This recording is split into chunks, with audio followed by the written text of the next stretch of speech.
Hey everyone, welcome to the Dyl Pickle Movie Network. I am Dylan Randazzo. I'm still getting over the hump of sickness and illness, so I apologize if you hear a few sniffles, a little bit of a clearing of the throat every now and then in this review. But again, I am sticking true to my plan that I set out last month, where I'm going to be doing a summer review catch-up month, where I'm giving you a review for a summer movie every Monday, Wednesday, and Friday for the month of August, all culminating in my final top 10 films of summer 2024. And the reason I'm doing this is because there have been so many breakout hits this summer. I mean, we knew there were some big blockbusters coming, but there are always those little films that sneak up on us that we don't really expect to be huge hits, but then just word of mouth starts kind of accumulating like the snowball tumbleweed effect, where it just keeps spinning and spinning and gathering to where it becomes a phenomenon and a craze. And this movie we're about to talk about now, Longlegs, is kind of that horror craze of the summer that has really caught on. Summer has given us a lot of great horror and a lot of divisive horror, in the sense that there are people who really love it or really hate it, but all these horror films that are releasing in the summer just seem to have at least very interesting talking points. Even if you're not necessarily the biggest fan of it,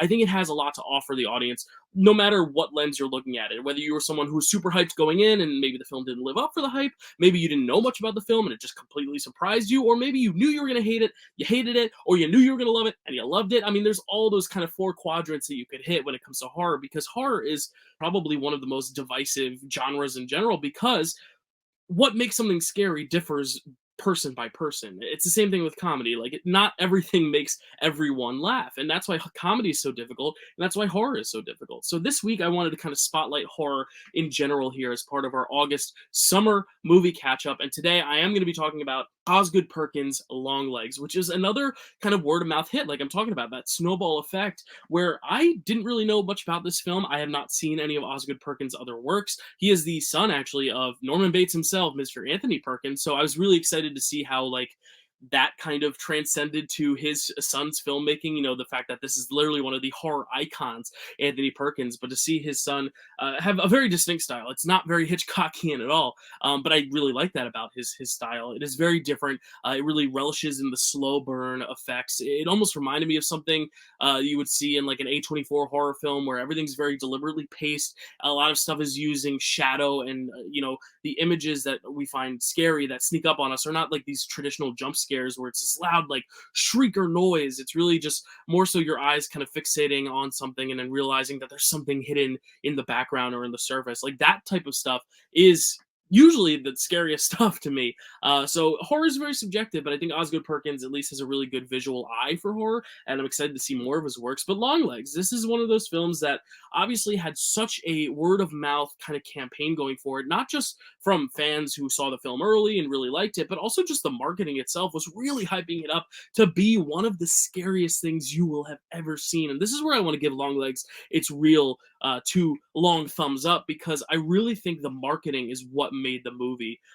It's also what made the movie disappointing for some, but I do think it is what made the movie as big a hit as it was. And I think, saying this is the next Silence of the Lambs, talk about Longlegs, that's a pretty big feat to fit inside those shoes, Silence of the Lambs. But I mean, it got me excited. It got me wondering, is this going to be the next Silence of the Lambs? Because it is about this woman kind of in this men-driven world. She's a cop played by Micah Monroe, who's obviously going through her own trauma and trying to figure out her own past and deal with that, while also kind of being the head of this case. But she's much more soft-spoken than Jodie Foster in Silence of the Lambs, but she kind of plays a very familiar role in that sense, just kind of this small fish in a big pond, but really she is the key. She is the glue. She is the reason why the events are able to be resolved and discovered and whatnot. And then she's also surrounded by these villainous figures, just within her workplace, but also people that are trying to be hunted down versus real villains and all that stuff. I think there are definitely parallels to be made to Silence of the Lambs, but again, it doesn't matter whether or not it is Silence of the Lambs or is even anything like Silence of the Lambs. The marketing says it was,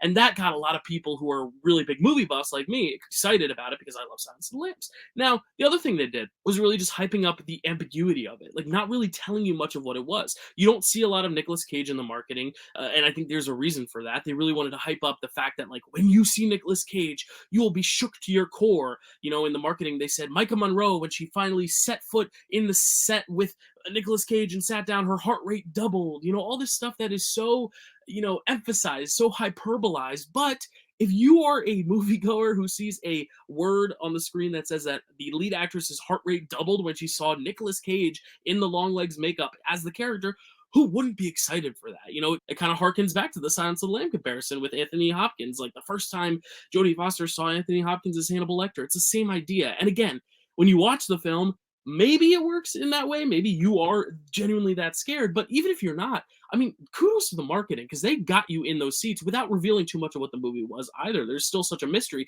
I sat down really not knowing what the movie was about, just the fact that it was going to be one of the scariest movies ever made. Marketing is just so brilliant, and I wanted to just give a kudos to the marketing team. The posters were really, vibrant with that red and the black lettering. Again, simple but clear that it wanted to have its own unique style. It wanted to be gripping. It really wanted to like drag you into the theater and really glue your eyes to the screen. And that's kind of what this movie is because it is a slow burn. Your eyes are glued to the screen. You're wondering what's going to happen next. You wonder when the horror is going to creep in. You wonder when it's going to kind of jump from mystery to thriller to horror, and maybe sometimes it doesn't when you want it to, and sometimes it does when you're not expecting it to. Again, horror is subjective, and I will say right now, I didn't find Longlegs that scary, and I didn't love the film. But I just got to give kudos to the marketing because the marketing for this film was some of the best I've ever seen, especially for an original film. Because it's really easy to sell the next Minions movie. You just got to put a Minion on a screen. A kid's going to go see Despicable 17 when it comes out. But for a very low budget horror film with a big star in Nicolas Cage, but he's not even the headliner. Like, he's not the main focus of the film. It's really Micah Monroe, who is a horror name in and of herself because she did It Follows, The Guest.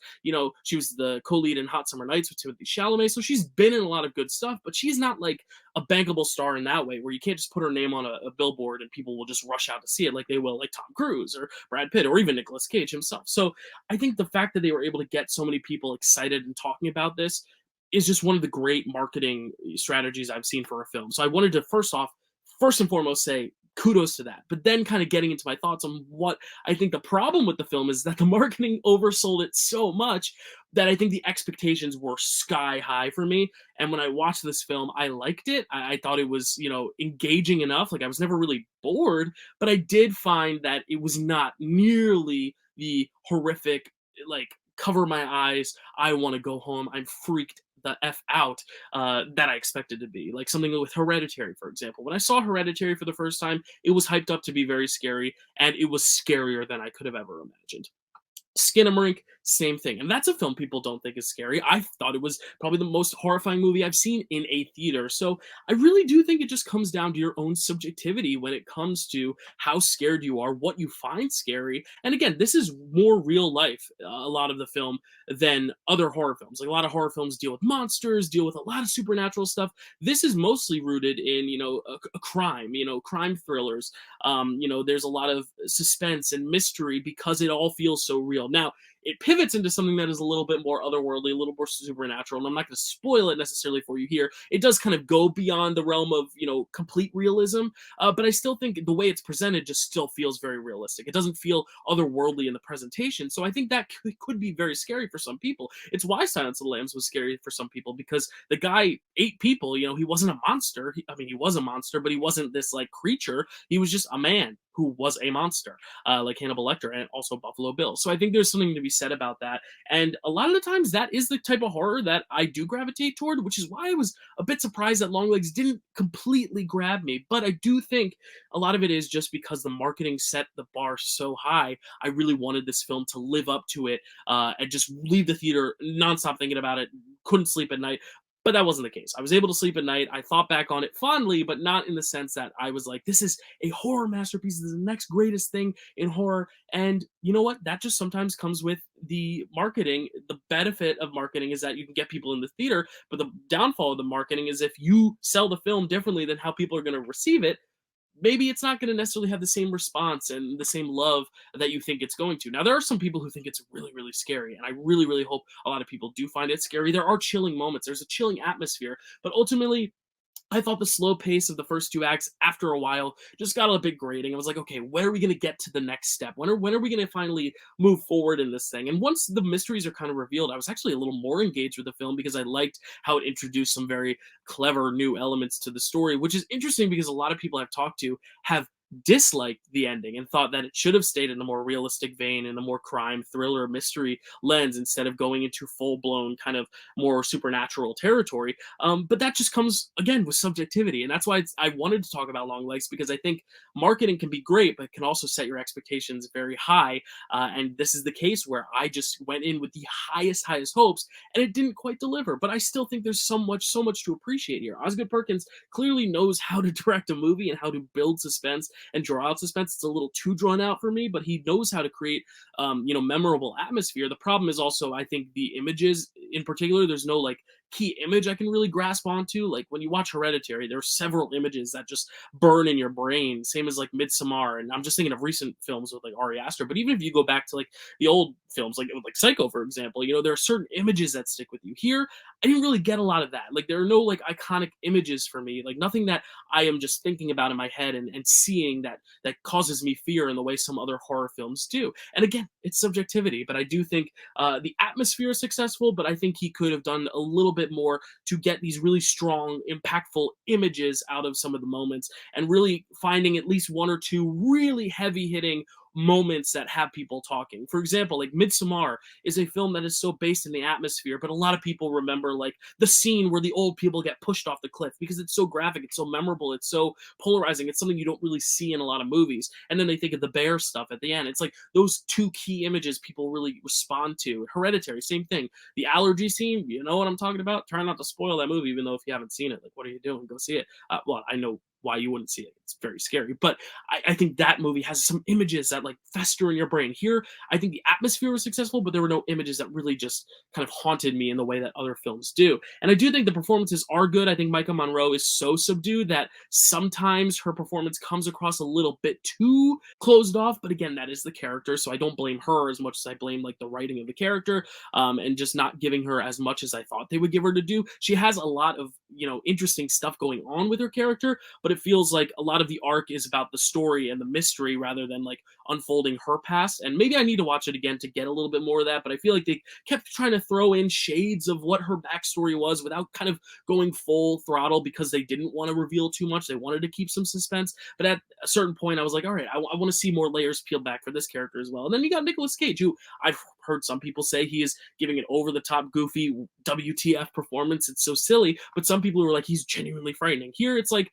he's still Nicolas Cage, and I wasn't like completely convinced this wasn't Nicolas Cage doing a performance, so I wasn't scared by it, but I also didn't think it was a funny performance either. I thought it was actually a really well done, quite, frightening performance, even if I wasn't like scared by it. Again, it's subjectivity, and I did think the performances were good, but I just wish they had gone even further with some of them. I wish the atmosphere, was good, but I wish they went even further in building some really iconic images. And again, the scares, it's subjectivity. I just wasn't scared throughout in the way I wish I could have been. So, Longlegs, it's a recommendation for the atmosphere. It's a recommendation to just see how you feel, because horror is subjective, and I do think people, will respond to it greatly. It's just I didn't personally. I don't really know why, because I really like a lot of horror, and even if I'm not scared by a lot of horror, I still really am engaged by the movies. Here, I think we've just seen a lot of films like this. Zodiac, Silence of the Lambs.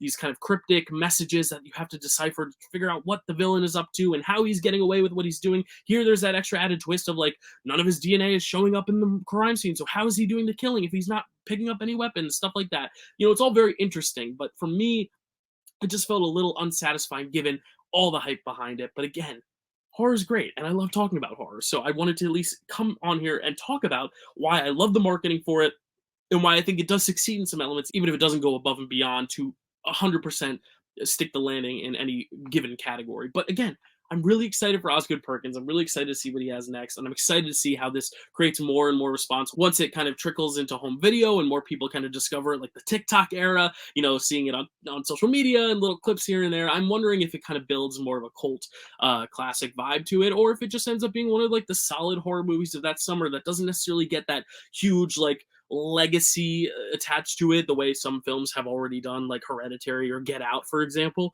But not every film needs to be that, and I think there's a really something nice to be said about a film that is just very entertaining and scary for an hour and a half, and then that's it, and then you don't really have to think about it again. Unfortunately, I wish this was a little bit more scary, but again, it's subjective. I mean, take a shot every time I say subjective on this review, because that's really where I'm coming at it from. And then we're going to be talking about another movie in a few days that I know is very polarizing, even more polarizing than this one, but I was totally on the other camp. I was frightened. I was head over heels. I was goo goo gaga for it, which is I Saw the TV Glow, which we'll be talking about on Wednesday. So I'm very excited to bring you that review. But if you saw Longlegs, let me know in the comments if you found it scary, if you liked it, if you thought the actual scariness of the film lived up to the marketing, if you thought the third act was weaker and the first two acts were stronger. I'm the opposite. I thought the third act was the strongest, the first two acts were the weakest. And what you thought of the performances. I thought Michael Monroe's performance was solid, but the character was underdeveloped. And I thought Nicolas Cage, while very much Nicolas Cage doing a performance, he didn't necessarily transform into the character, but he still gave a pretty solid performance. So let me know what you thought